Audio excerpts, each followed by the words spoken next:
Donc, bonjour à toutes et à tous pour cette journée orientée sur la santé et l'environnement. La FRAPS porte cette journée qui est une journée qu'il considère comme essentielle dans la situation qui est la nôtre aujourd'hui, d'autant plus avec les événements que nous connaissons. L'environnement est un déterminant de la santé. C'est un déterminant qui est parmi d'autres déterminants, bien sûr, tels que les modes de vie, tels que les déterminants psychosociaux, tels que d'autres facteurs qui influent sur l'état de santé, comme le système de santé aussi, qui participe, bien sûr, à l'amélioration de l'état de santé d'une population. Et la thématique de l'environnement est une thématique qui est pour nous aujourd'hui cruciale, car elle résonne avec les événements d'aujourd'hui autour de la pandémie Covid-19. Nous avons une articulation entre ces maladies infectieuses et contagieuses qui émergent et les problématiques de santé. Nous avons aussi des problématiques de santé qui émergent avec un autre sujet environnemental très important qui est celui du réchauffement climatique. Donc, la thématique de l'environnement est une thématique essentielle à aborder et les aptitudes, les compétences, les savoirs dans le champ de l'environnement sont importants de ce fait à diffuser largement dans la population et également auprès des professionnels et des opérateurs de l'éducation pour la santé et de la promotion de la santé. Alors, ce n'est pas une nouveauté forcément pour la FRAPS de travailler sur la thématique de la santé et de l'environnement. La FRAPS, au cours de ces dernières années, grâce à ses opérateurs, à ses adhérents, a notamment travaillé sur des thématiques telles que l'empreinte santé avec un certain nombre d'entreprises de la région. Elle a également travaillé avec d'autres acteurs de la région sur la thématique de l'environnement. Je pense en particulier avec le Conseil régional et avec les dynamiques autour de la santé au sein des lycées. Donc, un sujet important et un sujet qui peut être soutenu et développé, bien sûr, en lien avec les partenaires de la FRAPS. Au cours de cette journée, un certain nombre d'acteurs et de partenaires interviendront, notamment des partenaires de l'université, mais également des acteurs extérieurs à la région Centre-Val de Loire pour apporter un certain nombre d'éclairages à la fois théoriques mais aussi opérationnels. Et l'une des particularités, me semble-t-il, de cette journée, c'est de pouvoir associer à la fois un certain nombre d'interventions au cours des webinaires qui vont se succéder, mais aussi de mettre à disposition un certain nombre d'outils et de ressources qui mobilisent à la fois des savoirs théoriques, mais qui mobilisent aussi des savoirs expérientiels. Et ça me semble un élément important de pouvoir capitaliser sur l'expérience acquise et mise à disposition de chacun d'entre nous, mais en tout cas de pouvoir se reposer sur des expériences qui ont fait la preuve de leur efficacité ou en tout cas la preuve de leur intérêt dans le domaine de la santé et de l'environnement. Donc, une journée à la fois chargée, à la fois diverse, mais en tout cas une journée qui me semble très importante de situer en cette année 2020 au travers des enjeux qui sont et qui sont ceux de la santé et de l'environnement. J'en profite également pour remercier et je vais céder la parole de ce fait aux autres intervenants de ce discours d'ouverture, de cet moment d'ouverture de cette journée, notamment Monsieur Laurent Habert pour l'Agence régionale Centre-Val de Loire et Madame Alix Thériverbe pour le Conseil régional Centre-Val de Loire. Oui, merci. Bonjour à toutes et tous. Déjà, merci pour votre invitation. Aujourd'hui, je représente le conseil régional, donc, du fait de ma délégation prévention, santé, environnement. Et je suis particulièrement et doublement sensible à cette journée que vous organisez sur la santé environnementale et le lien avec l'éducation à l'environnement de par ma formation et mon activité professionnelle en tant qu'éducatrice à l'environnement. Donc il est en effet nécessaire de casser cette barrière qui a longtemps existé entre la santé environnementale et l'éducation à l'environnement, parce que l'éducation a un rôle essentiel à jouer auprès des populations et dès le plus jeune âge pour une prise de conscience et une meilleure connaissance de l'impact de l'environnement, de la dégradation de la nature sur notre santé.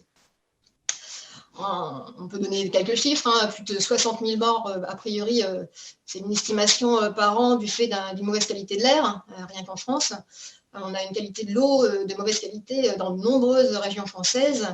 Et on se rend compte que le rôle de la barrière de biodiversité dans le développement de virus, a priori, n'est plus tenu de la même manière qu'avant.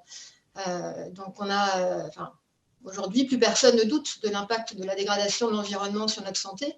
Et l'Organisation mondiale de la santé, d'ailleurs, ne cache pas son inquiétude sur l'émergence de nombreuses maladies chroniques et suspecte l'implication des produits chimiques dans celles-ci. Donc, des études de suivi de cohorte depuis les années 2000 viennent abonder cette hypothèse. Donc, de fait, c'est vrai que le Conseil régional partage ces inquiétudes et c'est pourquoi la région s'était engagée en 2018 dans la préparation et le lancement d'une étude intitulée « Sensibilisation des habitants de la région centre aux enjeux des perturbateurs endocriniens ». Donc, cette mission qui associe un grand nombre d'acteurs d'ailleurs en région, hein, notamment les acteurs de la santé, des représentants de l'État, des associations et des représentants de pôles de recherche. Et donc cette étude, elle a permis de mettre en évidence, entre autres, 39 substances prioritaires pour la région Centre-Val-de-Loire, mais aussi des territoires et puis des activités plus ou moins impactées. Alors, pour protéger les citoyens des dangers et risques associés à ces substances, des plans, des stratégies nationales ou régionales existent. Et tous les leviers d'action doivent pouvoir être mobilisés. Hein, mais les réglementations sont, a priori, pour l'instant, assez incomplètes. Et des progrès restent à faire. Donc, c'est vrai que le principe de précaution doit toujours être la règle, hein, d'autant plus quand il s'agit de santé publique. Mais si on ne peut pas compter que sur la réglementation et que celle-ci n'est pas forcément à la hauteur des enjeux parfois, il y a parfois un petit temps de retard, nous devons utiliser d'autres leviers pour pouvoir faire changer les pratiques et donc mettre en place des stratégies, entre autres d'évitement, qui obligeront les industriels à changer leurs pratiques, par exemple. Donc c'est tout l'objet en fait du plan d'action qu'on a essayé et qu'on a co-construit avec un copil très large qui a été présenté à début juillet en session régionale. Donc des leviers sont disponibles pour pouvoir enclencher une réduction et à terme la suppression de l'utilisation de substances ayant des effets perturbateurs endocriniens et l'amélioration de la connaissance, la sensibilisation des populations à une consommation éclairée, la formation des professionnels, la conditionnalité aussi dans le cadre de l'achat public. C'est autant de leviers en fait qui peuvent réorienter une production et afin de répondre aussi à une nouvelle demande des utilisateurs. Donc, la région souhaite pouvoir également s'engager sur l'exemplarité de son action au travers de ses politiques d'intervention. La commande publique, bien sûr, et puis l'organisation en interne. Et bientôt, d'ailleurs, on a prévu donc, une signature avec le réseau Environnement Santé pour s'engager pour un territoire sans perturbateurs endocriniens. C'est vrai que cette thématique des perturbateurs endocriniens a été choisie, entre autres, parce qu'elle permet d'avoir un éventail assez large en fait, des actions à mettre en place. Donc, par ailleurs, dans le cadre de la plateforme 100% santé, lancée début 2020 avec l'ARS d'ailleurs, un appel à projet va permettre, entre autres, de financer certains projets, et entre autres aussi sur la thématique des perturbateurs endocriniens. Donc, juste pour rappel, quand même, c'est que le Conseil régional n'a pas attendu cette étude, bien sûr, et la signature de la charte pour s'engager depuis plusieurs années dans la prévention de la santé et l'éducation à l'environnement. Donc, depuis de nombreuses années, elle soutient les associations environnementales de la région dans leur rôle de sensibilisation et d'éducation dans le cadre, entre autres, des conventions vertes. Il y a un soutien fort aussi apporté à l'association Ligère, qui est en charge de la surveillance de la qualité de l'air pour notre région. Récemment, on a eu la création aussi de l'Agence régionale de biodiversité pour permettre, nous l'espérons, une amélioration des actions en faveur de la biodiversité. Et puis, dans le cadre de sa compétence en direction des lycées, vous en avez parlé, M. Ruche, il y a une convention donc, avec l'ARS, avec le soutien du rectorat et puis donc, une aide technique de la FRAPS. On a un programme de prévention et promotion de la santé qui permet de proposer des actions dans les lycées et avec, je le souhaite, une orientation de plus en plus forte sur les sujets en lien avec l'environnement. Donc, nous avons dans ce cadre déjà commencé à nous intéresser à la thématique des perturbateurs endocriniens en travaillant avec l'association Génération Cobaye sur un kit distribué dans les lycées intitulé EcoDrag. Et puis plus récemment, pour cette année scolaire, nous souhaitons proposer une distribution de coupes menstruelles, donc les cups, aux lycéennes qui le souhaitent et qui permettra d'allier donc la lutte contre la précarité menstruelle, la limitation des déchets et la préservation de la santé par le remplacement de produits qui sont malheureusement habituellement utilisés, contenant souvent des perturbateurs endocriniens. Voilà, un petit éventail de ce sur quoi on a pu s'engager. Donc, je vous remercie encore pour l'invitation à cette journée qui devrait être particulièrement enrichissante. Et puis, je vous souhaite de fructueux échanges. Voilà. Je cède la parole. Merci beaucoup, M. Habert. Je prends la parole. Bonjour à toutes et à tous. Je souhaitais à mon tour remercier le professeur Ruche de m'avoir invité à participer à l'ouverture de cette journée régionale consacrée à la santé et à l'environnement. Elle est, me semble-t-il, d'une particulière actualité au moment où vient d'être mis à la consultation le projet de 4e plan national santé-environnement, j'y reviendrai. L'importance des facteurs environnementaux sur la santé est bien identifiée, le professeur Ruche et Mme Terriverbe l'ont indiqué, pour ne mentionner que, à mon tour, que 2 aspects et 2 chiffres. 15 à 20% des cancers seraient d'origine environnementale, 15% des décès en Europe seraient liés à des facteurs environnementaux selon l'OMS. Ces facteurs qu'ils aient trait à la qualité de l'air, à la qualité de l'eau, au bruit, à l'exposition à certaines substances ou certains milieux, aux conditions de logement ou d'alimentation, ces facteurs participent à la formation des inégalités de santé dont ils majorent souvent les déterminants sociaux. On le voit aussi dans la crise que nous vivons. Agir en prévention et promotion de la santé, c'est donc avoir l'ambition d'agir également sur des facteurs environnementaux. Alors, j'utilise à dessein le terme d'ambition, car l'action dans ce domaine est particulièrement complexe. Elle est d'abord totalement transversale, débordant très largement la sphère sanitaire pour mobiliser d'autres acteurs et d'autres compétences expertes. Elle est ensuite nécessairement partenariale, impliquant une prise de responsabilité individuelle et collective bien au-delà de l'action menée par les pouvoirs publics. Elle peut sembler presque infinie, cette ambition, tant le champ potentiel pour agir est vaste et la mesure de l'efficacité de l'action difficile. L'Agence régionale de santé, pour sa part, est engagée depuis sa création dans la promotion de la santé environnementale. Elle dispose traditionnellement de compétences techniques dans certains domaines, l'eau par exemple, le bruit également, qui ont concentré son intervention. Mais elle porte également de nouvelles politiques correspondant à de nouveaux défis. Je veux citer par exemple la lutte contre l'ambroisie ou la prévention des maladies vectorielles transmises par les moustiques. Elle a également la volonté de diversifier ses modalités d'intervention et d'investir de nouveaux champs, comme par exemple l'urbanisme favorable à la santé, au fur et à mesure que s'élaboreront, que continuent à s'élaborer les outils nécessaires à une politique et une action efficace. L'agence, bien sûr, dans ce domaine, n'agit pas seule. Elle a fait des contrats locaux de santé, signés en particulier avec les communautés de communes, les métropoles, un vecteur privilégié de l'action en santé environnementale. Et sur les 25 à 28 contrats locaux de santé en vigueur et signés dans les dernières années, plus des 3/4 comportaient une action dans ce domaine, et les contrats les plus récents comportent tous des engagements à ce titre. À l'échelle régionale, l'Agence régionale de santé inscrit bien sûr son action dans le cadre du plan régional santé-environnement, porté conjointement avec le Conseil régional et en particulier la DREAL. Le PRSE 3 est en vigueur jusqu'en 2021. Parmi les actions engagées sous la responsabilité de l'ARS, Je veux mentionner par exemple le plaidoyer et l'accompagnement effectif au cours des dernières années de nombreuses collectivités et de nombreux exploitants d'installations de production et de distribution d'eau potable pour la mise en place de plans de gestion de la sécurité sanitaire des eaux.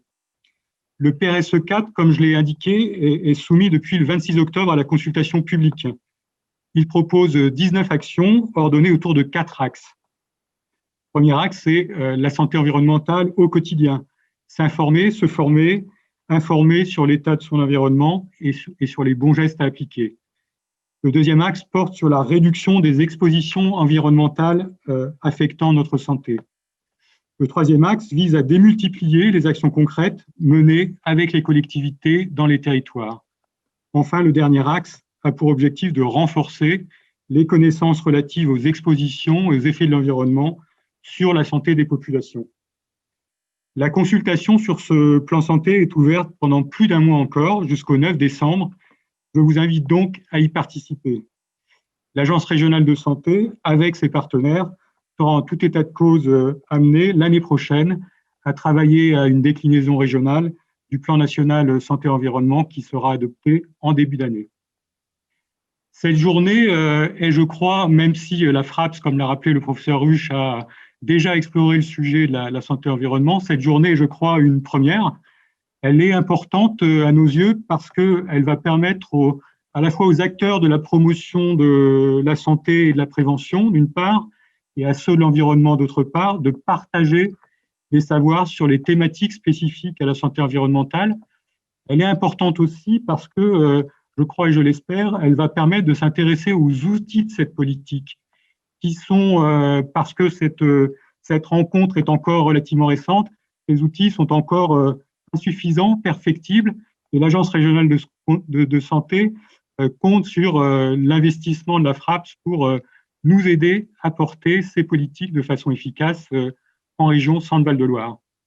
C'est donc cette journée une étape importante, intéressante, dans une collaboration qui s'annonce fructueuse. Je vous souhaite d'excellents travaux.